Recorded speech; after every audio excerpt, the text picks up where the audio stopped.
Uh, as Mary said, my name Rick Gibson. My wife and I met in the Air Force. We were going to retire out of the DC area, and my wife said we might as well move home. Somebody can take away the car keys when the time comes. Well, being from Louisiana and Southern California, I was looking forward to a nice warm retirement. But her being from Minnesota, well, I now live in Somerset, Wisconsin, right across the river from Stillwater, Minnesota, where we built our forever home, as she calls it, and I call it my final resting place. So I think we'll see who wins out on that. My wife also served in the Air Force. She was my intelligence officer. Of course, I knew she had the intelligence because she married me. But not getting any feedback of the roaring laughter I usually expect to hear from that, but I uh, was on mute. thank you very much. I will speak sparingly tonight about the Forest Conservation Stamp, which was basically a precursor to the Smokey Bear issue of 1984, and some of the elements and portions of the postal history of the Smokey Bear stamp. Many people ask me why Smokey, and Marianne did touch on that. My 35 years in the Air Force, I began as a Russian linguist, became a fuel truck driver for 5 years. And then, as they were scraping the bottom of the barrel to commission somebody to fly C-130 as a navigator, I, which is slide two now, and I've got Colin there moving me up. Yes, my C-130. This was the mission that I spent 28 years in the cockpit of the 130 as a navigator. Uh, a big portion of my career at that point became military support to civil authority. We helped with a number of other fires, floods, etc. But this mission was called Modular Airborne Firefighting System, otherwise known as MAFS. And there's four aircraft or four units that fly this mission. They each supply two aircraft a year from the Reserve and the National Guard. The active duty supplies some oversight of the program. And I have taken this aircraft or this mission abroad. We've helped in Greece. In 97, I went to Indonesia for about a month. We were helping with the orangutan habitat there. I eventually became an advisor to the World Bank when the Brazilian rainforests were having issues with fires down there. The planes deployed most years to just the western U.S. with a 3,000 gallon retardant drop capability that we used to help build fire breaks so that the firemen on the ground could try to catch up to the fire, stop them, or contain them at least. Next, please. The last 7 years of my career, I was assigned to the Pentagon, the Air National Guard headquarters at Andrews Air Force Base, overseeing the command element of the Modular Airborne Firefighting System. And it was there that I went to Boise, Idaho. Now, during this period, I had already been flying the mission for a number of years. And of course, the Iraqi war had begun, and my friends were deploying to Afghanistan and Iraq. And every year for 7 years, I deployed 3 to 5 months a year to Boise, Idaho, which was a little rough. Uh, the civilian agencies we supported could not give us additional pay or other benefits, but I did acquire quite a collection of Smokey Bear items, such as ink pens, patches, lapel pins, etc. In comparison to most of you, I am definitely a novice at collecting stamps, covers, and the postcards. In 1994, while working as the mission commander for a 22-day deployment down into the rattlesnake fire in Phoenix, Arizona, uh, I had an afternoon off and I went to visit a antique store and I found a small album of Smokey Bear first day covers. That began the search. I put those away early 2000s. I got tied up with eBay, started finding more and more covers. And in 2005, I went to my first stamp show, and it's blossomed ever since. My first exhibit with a 10 frame mess, and Janet Klug happened to be my first responder at the show. And after my love for Smokey Bear showed through, I think she ripped my heart out, threw it on the floor, and at that point, taught me how to be a better exhibitor. I'm now a board member of the American Association of Philatelic Exhibitors. I'm a judge, past president of a couple of clubs in DC area, and past board chairman for American First Take Cover Society. Next slide, please. Begin the story with why Smokey Bear came to be. Short story, hopefully, during the war, Japanese submarine surfaced off the coast of California, launched incendiary devices into the fields just to the west of Santa Barbara, California. There's four basic large uh, national forest on the coast, near the coast of California. So they were afraid that if men had to stay and fight the fires, they wouldn't be able to go off for the war. So they tried to come up with a campaign. They had a wartime advertising council, and they tried to educate that if we could prevent the fires, the man caused fires, then we wouldn't have to have the men fighting those. They came up with initially Tojo, done by a gentleman by the name of Ren Wicks, who was part of the advertising council, and he came up with a Tojo character, um, and they used him, but he didn't identify with the people on the East Coast and the European side of the war, so they added the Hitler thing um, to the all the things that were going up. Next slide, please. Uh, the fierce characters from before were not well received, so the school declined to show the programs, and many of the children just didn't like them.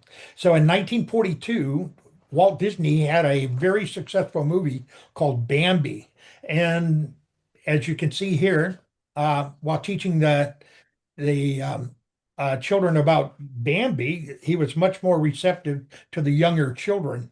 The Smoky program, is introduced in the third grade throughout the U.S. For most of the um, the the states that have the biggest fires, for the most part.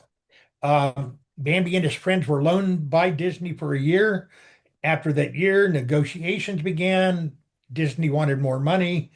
Forest Service said, let's make our own. So with a stroke of a pen, the pardon me, the assistant director of the Forest Service signed a document in 1944 and said, let's have our own uh, character mascot. Next slide, please. The goal was to design book covers, bookmarks, and everything using this a human-like animal with human-like characteristics. He would be a Disney-style character, and boom, you come up with artist by the name of Albert Staley. Albert Staley was known at the time for Saturday Evening Post, and he had also originated Elsie, the Borden cow, a large advertising campaign for many years ago. Um, you can see the similarity here between the original poster that Albert Staley made and the the machine meter uh, below. They used it starting in 1947. Next slide, please. Um, we had with Smokey, named after Smokey Joe Martin, who was a assistant fire chief in New York City. Um, they came up with the name Smokey Bear, not Smokey the Bear. He and John the Baptist were never related, and Smokey soon became very popular. Save the trees. Why were the trees so important? The trees were important for all these reasons I show here. 300,000 board feet of flooring for each deck of a battleship. Mosquito bombers flying over Germany were made of wood. Pontoons required 23 million board feet. 75-foot PT boats, almost wood, and a single tree could provide the cellulose for 7,500 rifle cartridges. Next slide, please. The campaign proved so successful that over the years the lumber industry sought to reward Smokey with his own stamp in 1958. They put together a group and they actually brought the Keep America Green Committee, which was basically the northwest part of the United States, in on it. And they talked to the Forest Service and they had them send over somebody that could help them with a Smokey Bear design. And that's where we start the hearing about Rudy Wendelin, who I'll cover a little more later. He wound up in this committee in 1958 drawing the forest conservation stamp, which was his first stamp art. Next slide, please.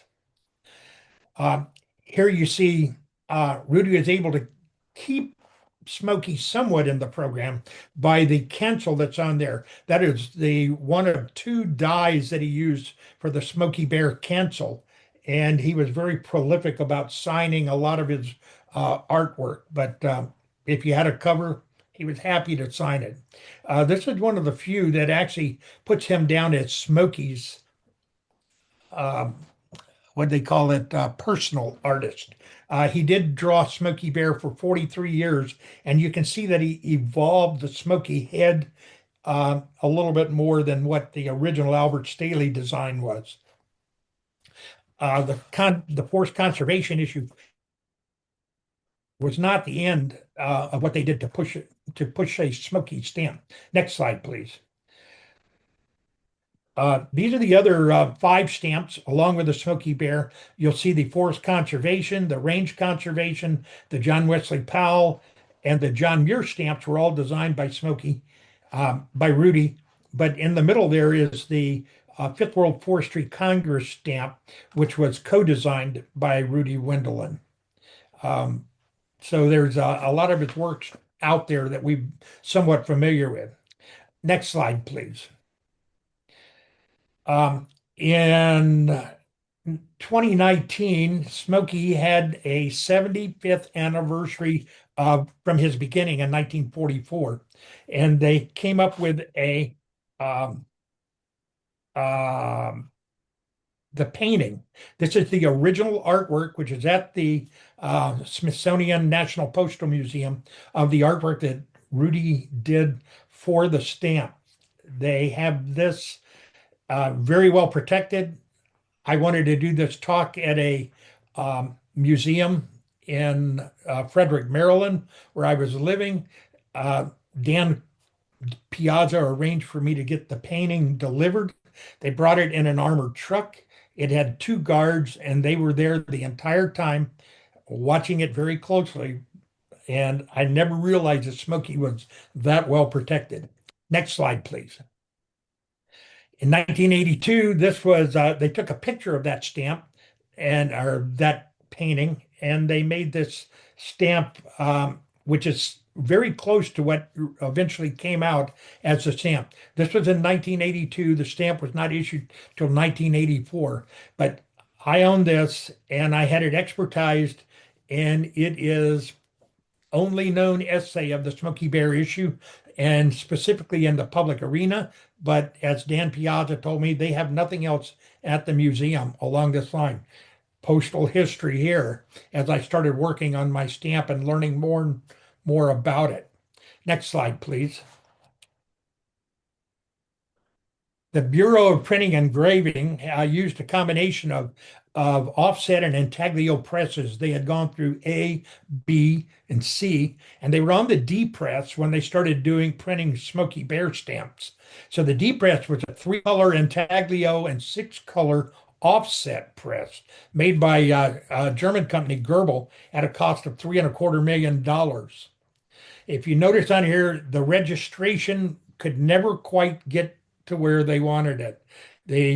You'll see the white ash, which on the right, Smoky, is about where it should be, showing a little bit of ash on a burnt tree. On the left side, the black just kind of went totally to the left. There, we have examples of this to where the black is all the way to the right and off the pretty much off the limb. So this stuff was done with the press working as fast as it did. That meant that it could print faster, but it also could make the mistakes that much quicker. Next slide, please. In research at the APRL, my wife and I spent 3 days going through some of the files up at the APRL, and I found a note that Rudy wrote, and he said he was very disappointed in the registration and alignment of it. So it was, he said the colors were off. He was not at all pleased with the way the stamp came out. They say that because of the offset of the registration that about 80% of the production of the Smoky stamp was trashed. And some of it made it out, some of it didn't. I have a few of them. Next slide, please. Production numbers. This is a BI, this is a Postal Service chart of the plate numbers that were used to print Smoky. Now they had cyan, magenta, and yellow, the three colors. Of the three colors, they had 17 plates of each made. For the black offset, there was 17 plates of that.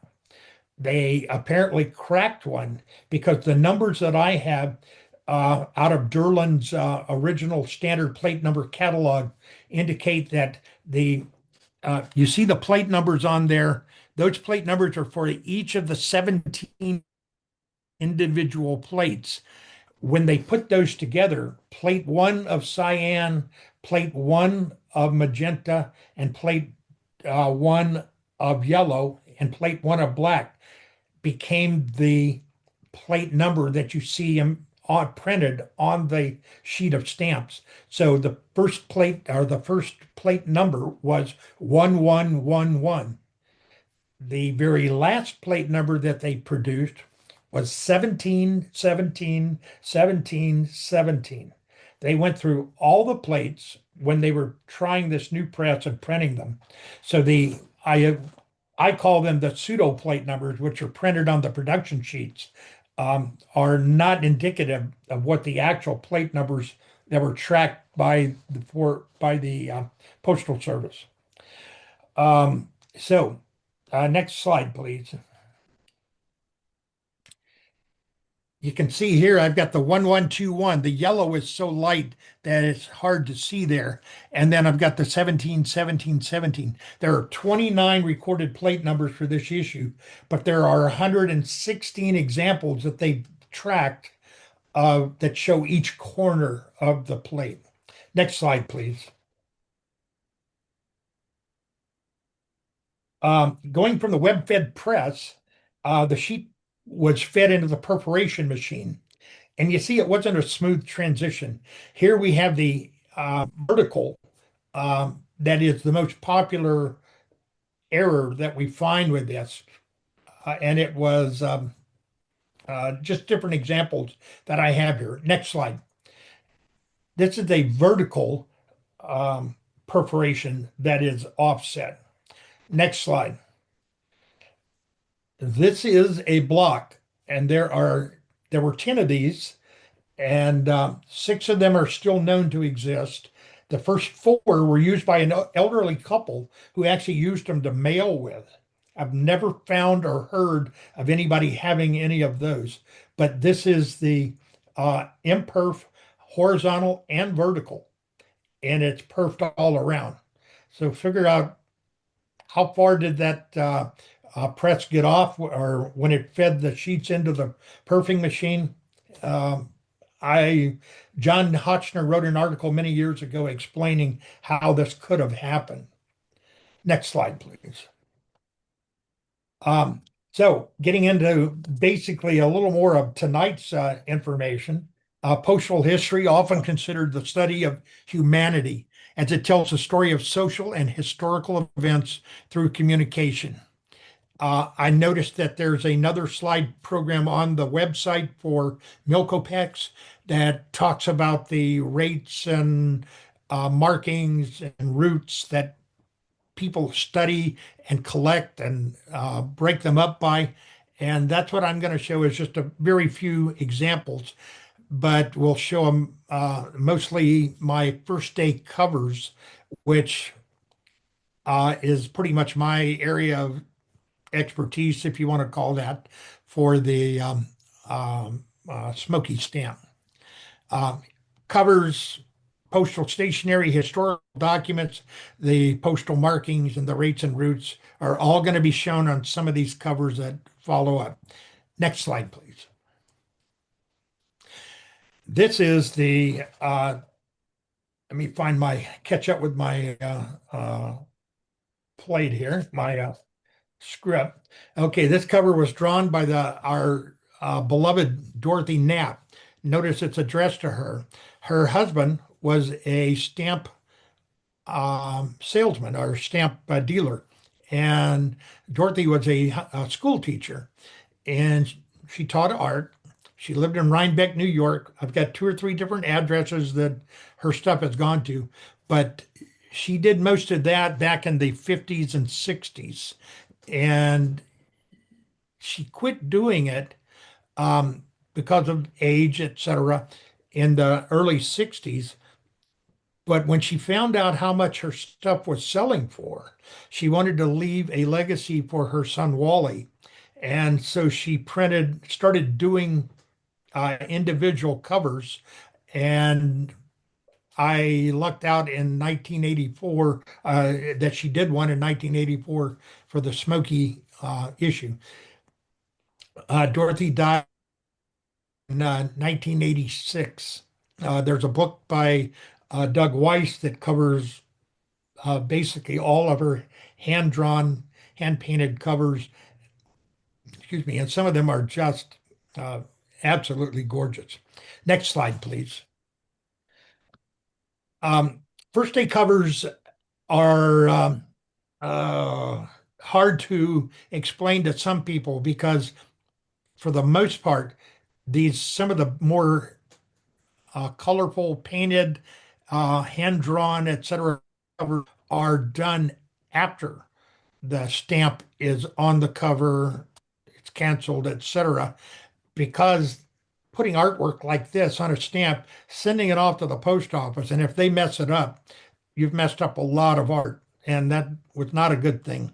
So, American First Day Cover Society does not have a definition of add-on covers. So, you have covers unless they were printed, like some of the Artcraft, et cetera, the large printing firms, they probably weren't done before the cancel went on the cover. This is a cover by Chris Cowley, who has, using his design of the 25th moon landing stamp, he's now done over 29 different US stamps and numerous stamps for foreign production. But Chris is the son of Paul Cowley, who did the 1969 moon landing stamp. Well, this is in the Apollo suit. He drew this especially, well, he drew it for me at a cost, but we all know how that works. Um, I have this, I put this into my exhibit. And next slide, please. Chris looked at it and he said, well, if you're going to have him in the Apollo suit, you need to start him out in the Mercury flight. It was more his era. So this is the Mercury flight suit added by Chris Cowley also. Um, the judging manual allows for, let me see we called it, I'm sorry. Um, they had a special term for exceptions. In the judging manual, it says exceptions by a few well-known and highly sought artists whose material has come to be expected in FDC exhibits are allowed in your exhibits. For the most part, it's hard to tell if a cover is of the period or if it was a late add-on, annotated on the back, which is what is requested by a first day cover society for anybody doing add-ons at this time. Next slide, please. Bob Emmerich is the uh, most sought after current artist that we do. I sent him five covers. Told him he could keep two, but I wanted three ideas of what he thought of as Smokey Bear. So this is one that he created. I have two others. I was on his waiting list for almost 2 years, and it took just over 2 years before I received my three covers back. If you have blank covers with no cachet and you don't mind waiting and have a few bucks in your pocket, this is a hand painted, individually designed cover. Uh, Bob Emmerich's his idea of Smokey Bear. Next slide, please. I put this one in because I like the story behind it. The cover art, Colum W. Ray. Um, Colum W. Ray was introduced to cachet art while he was incarcerated in the Kentucky State Reformatory. One of the inmates there saw him. To tell you where you never know where you're going to find somebody that's dealing or wanting to deal in philately. One of the inmates there saw him putting drawings on his letters as he mailed them out of the prison, and he connected Cullum up with people on the first day cover collectors on the outside, and he wound up. They started supplying him with artwork and covers, and Cullum was doing 300, around 300, 250 to 300 covers a month, um, as time allowed, while he was incarcerated. So his first period cover that he did was in 1991, which was the 29-cent tulip stamp. Next slide, please.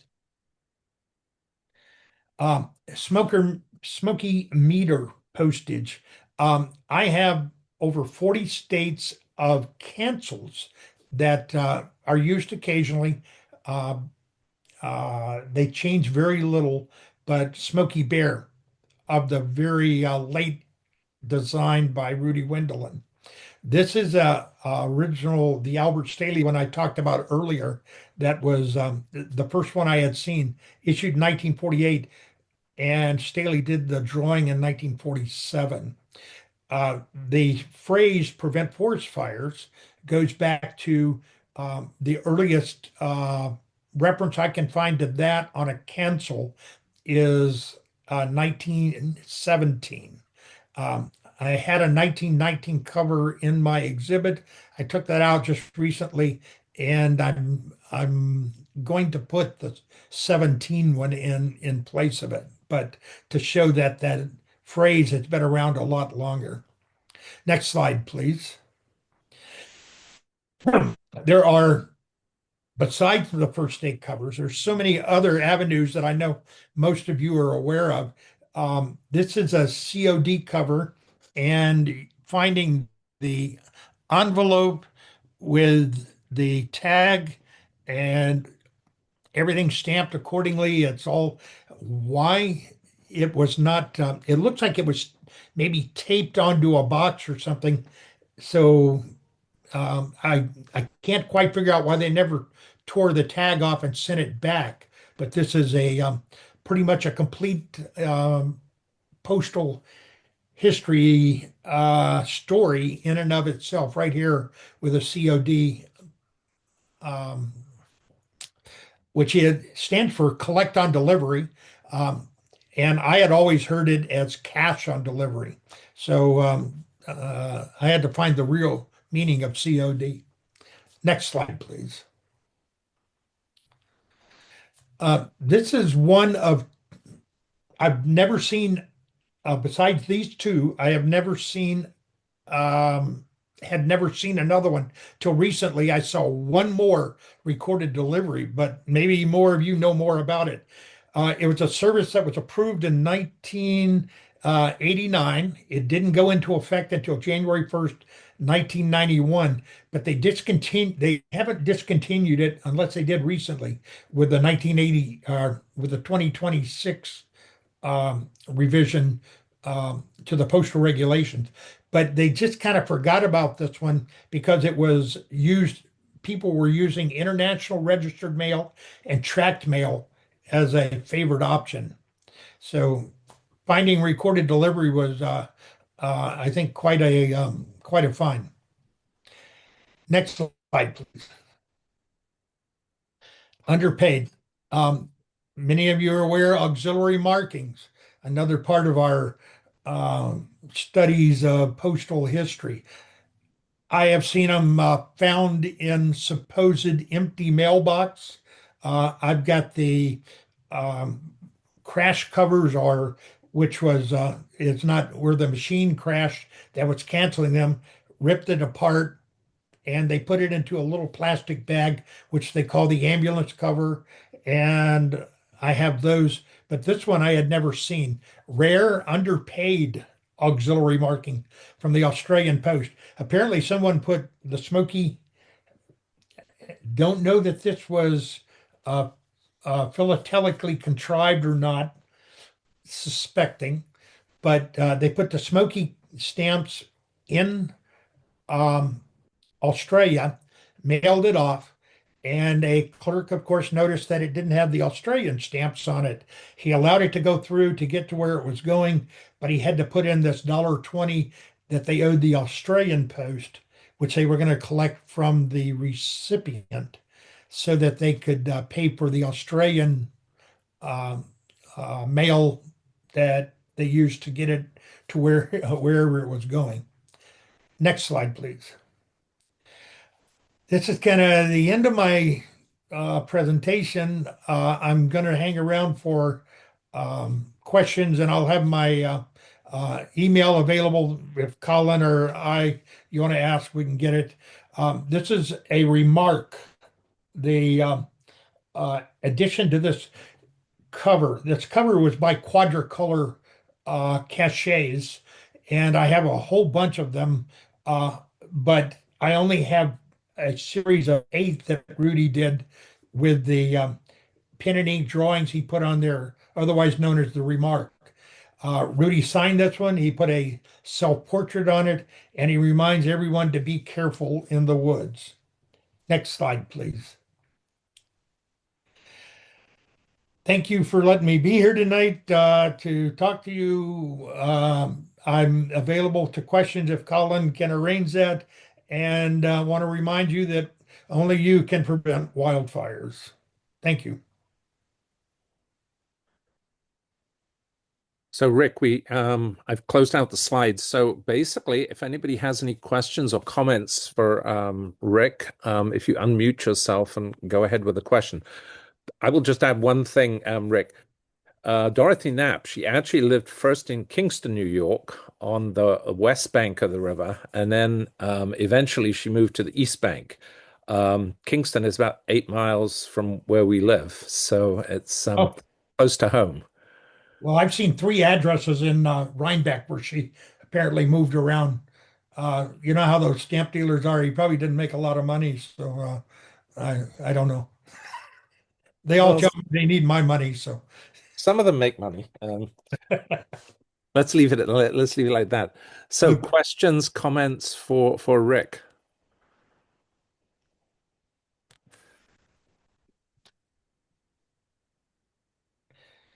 Marianne, question. Oh, I don't have a question, but I saw somebody did. Let me see. Oh, the question was from Claude Paquin. Why was Capitan, New Mexico chosen for the first day site? That was actually in the chat, so I apologize. I didn't notice that, Marianne. So why was Capitan, New Mexico chosen for the first day site? There was a large fire going on there in Lincoln National Forest, which is right near Capitan.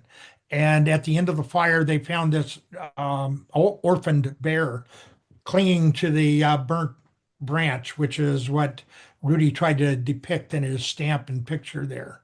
So they took care of that. They took him first, um, tried to see if there was a mother around, and there was not. So they took him then to a veterinarian, Frank Smith. If anybody gets the Reader's Digest commemorative first aid covers, you can see the veterinarian on the front of that. That's uh, uh, Smith with Smokey, and he was just a small cub at the time. But I have now visited Capitan a number of times. If you do go there, they have a Smokey Bear State Museum. They also have a Smokey Bear museum, gift shop, Smokey Bear restaurant, Smokey Bear Motel, and it's all on Smokey Bear Boulevard, right near Smokey's gravesite. Smokey was then flown as the small cub. He was flown to Washington, D.C. to become the living symbol of Smokey Bear. And he was flown by the Piper Cub Airplane Company, who took him, and he lived at the National Zoo. They retired him from exhibition in 1975, and all of the material for that year's program showed Smokey tipping his hat, saying thanks. Um, he tried over those years he was there. They tried to mate him with a bear named Goldie, and he and Goldie did not get along and did not have any small cubs. But they did find another bear at another fire in Lincoln National Forest years later. They brought him to the National Zoo. He became Smokey Jr. He took over from Smokey in 1975. Smokey died in 76. Smokey Jr. continued until 1990, and he died. Now Smokey Jr. and Smokey are both buried at the Smokey Bear State Park in Capitan. So I guess that pretty much answers why Capitan. Now, is there currently a Smokey? There is not a living symbol of Smokey. No, no, there is no living Smokey. The program is strong and going every year. It started in 1944 when they devised him, and in 2024 we celebrated his 80th birthday. So I'm looking And forward also, to in his addition, 80th. I wanted to say about the Disney affiliation with Bambi, that at Disney still to this day they have Smokey Bear uh, merchandise in the Disney parks. I've not seen any, but I sent you. licensed by the U.S. Forest Service. I don't know. I don't know if it's licensed or not. Yeah, yeah, probably not. Hey, it's Walt. He does what he wants, huh? Hey Rick, this is Mike Wilson. Are there a lot of Cinderella kind of Smoky Bear labels that one can collect as well, I assume? Thank you for bringing that up. Yes, there's a gentleman named Watson. I can't think of his last name, but he put out an album of which, let me grab it real quick. Anyway, he put out an album, but there's in 1939 they started making fire prevention stamps, looking at the fact that maybe we were going to be going to war. So they did a series of five of them. And those five stamps led us from 39 up to 44. In 45, they put out a man calling for fire. And all of these were printed by the U.S. government printing office. And then in 46, there was a squirrel running up a tree to get away from the fire. And in 47, we had our first appearance of Smokey on these stamps. They continued until 1991, making these, started out as singular Cinderellas, which I have a single frame exhibit on this. But we have the single stamps up until I want to say the early 60s. And then from 60 to 91, when they discontinued them, they would come out in blocks of four. And each stamp in the block of four was a different stamp. Yeah. So there's any avenue of philately you want to go into. You want to check Markophily. Like I said, I have these cancels from 40 different states. I'm looking for the others. I've got the Cinderellas, um, the artwork from the first day covers, etc. You can find just about anything you want to do in philately through Smokey Bear. So, Rick, can I ask you a stamp production question? The block of four, where you have no perforations internally, you've got it perforated all the way around. How have you and John Hotchner come up with how did this happen? Have the two of you kind of got a theory? I'm I can't recite that to you right now, but I do have the article and I can send you a copy of it. Okay. So No, I'm just curious because it's a remarkable error to have it occur. I mean, yeah, it takes some creativity. yeah, John explains it pretty well, and yeah, it's a little baffling to me to listen to it, but or read it. But it's Yeah. it is. They say that there were 10 of them. This couple in California that had them, they said they finally took them to a stamp dealer and said, are these worth anything? Is this something different? And they had already used four of them uh, and tore them apart. They actually cut them with scissors, and then they um, had the other sheets that they had bought and took them to the dealer and sold them. So the 10 occurred on one sheet or they occurred on different? I'm, I couldn't at this moment. I'm not sure. I'd have to go back and read it again. Okay. I'd love to see a copy if you don't mind. And Not a problem. do we have any other questions or comments for Rick? Rick, you want to explain what Smokey and President of the United States have in common? The President of the United States and Smokey Bear are the only two entities in the United States that have a personal zip code. Um, Smokey is 20252, and the president, each time we have a new president, he gets his own zip code. So that's uh, there are buildings that have zip codes. There are um, companies that have a zip code because they're so large, but the only two entities are the President of the United States and Smokey Bear. And Foster, I'm sure if you have any more, would be able to sell you some of our birthday American First Day Cover produced, First Day Cover Society produced covers for the 75th and the 80th birthdays. The That were 75th actually have Smokey zip code. Right now, the post office for the 80th, they didn't want to give me Smokey zip code, so I had to use Capitan, New Mexico instead. But I think we have a few in the 75th left. One of the judges a few years ago told Rick had mentioned that in his exhibit, told Rick he had to have an example. So we made some covers up and with the cancel. The 20252 zip code is only a receiving zip code. It's not a post office. So in order to get this, we had to go to Kansas City and the what do they call it, Foster? Their fulfillment services, and they call it a special event cancel, which you can get for $25. And Rick and I thought it was well worth it. Made a few bucks for the American First Day Cover Society, so we appreciate it. I was glad you mentioned that Smokey Bear is not related to John the Baptist. Not at all. He does not associate with Santa the Claus or Easter the Bunny either.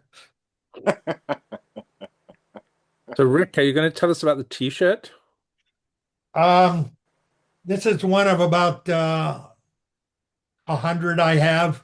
I could probably go for 2 or 3 months and not wear the same shirt every day.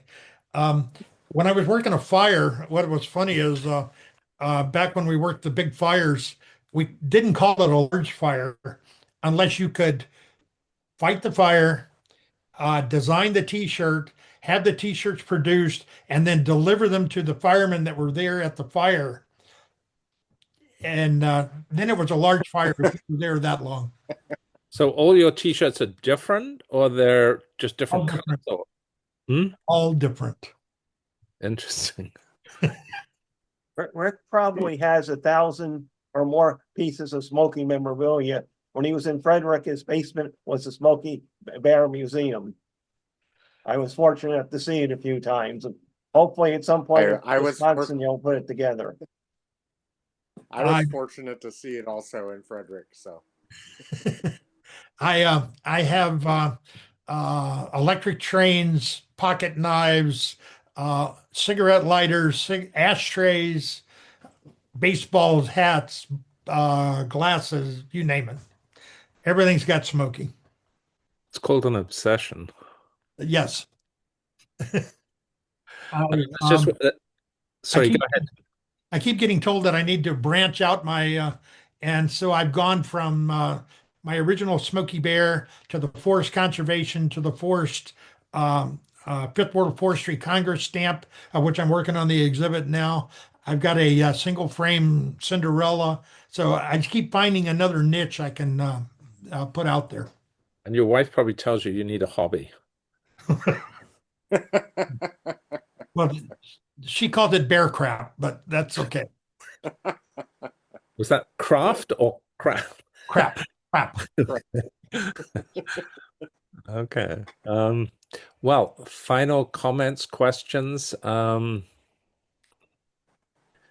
know somebody has added in the chat, just for anybody who wants a copy of Dorothy Knapp's book, that there is available on Amazon for $19.29 used hardcover. So anybody who wants a copy of the Knapp book that Rick mentioned, it's available on Amazon. So other questions or comments before we sort of move to close the meeting, Marianne? Uh, I'm sure there are lots of jokes with the bear and with Smokey Bear and so on, but I'm just wondering whether your wife says scat, scat. Like once you want you to leave the room. Anyway, I get it. Thank you.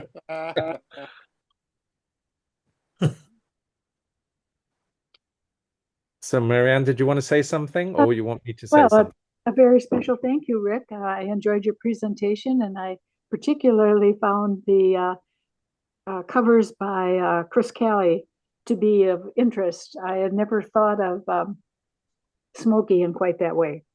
I don't think Smokey had either. Just a reminder to folks to check out the Milkopex website, and a reminder that Milkopex is a WSP show and that it's sponsored by the Milwaukee Philatelic Society. Hope to see you at the show in September. All right. Thank you. Can I add my email address is Smokey Nav, NAV, SMOKEYNAV at Comcast.net in case anybody has any Smokey material they'd like to donate, sell, whatever. I'm always looking. So Okay, and if anybody has any didn't write down the email, if they either reach out to Marianne, myself, or through the website, the Milkopex website, we'll be happy to put you in touch with Rick. So, Rick, thank you very much indeed for your presentation. And as Marianne said, we will be reconvening again in a couple of weeks. thank you. Thank you.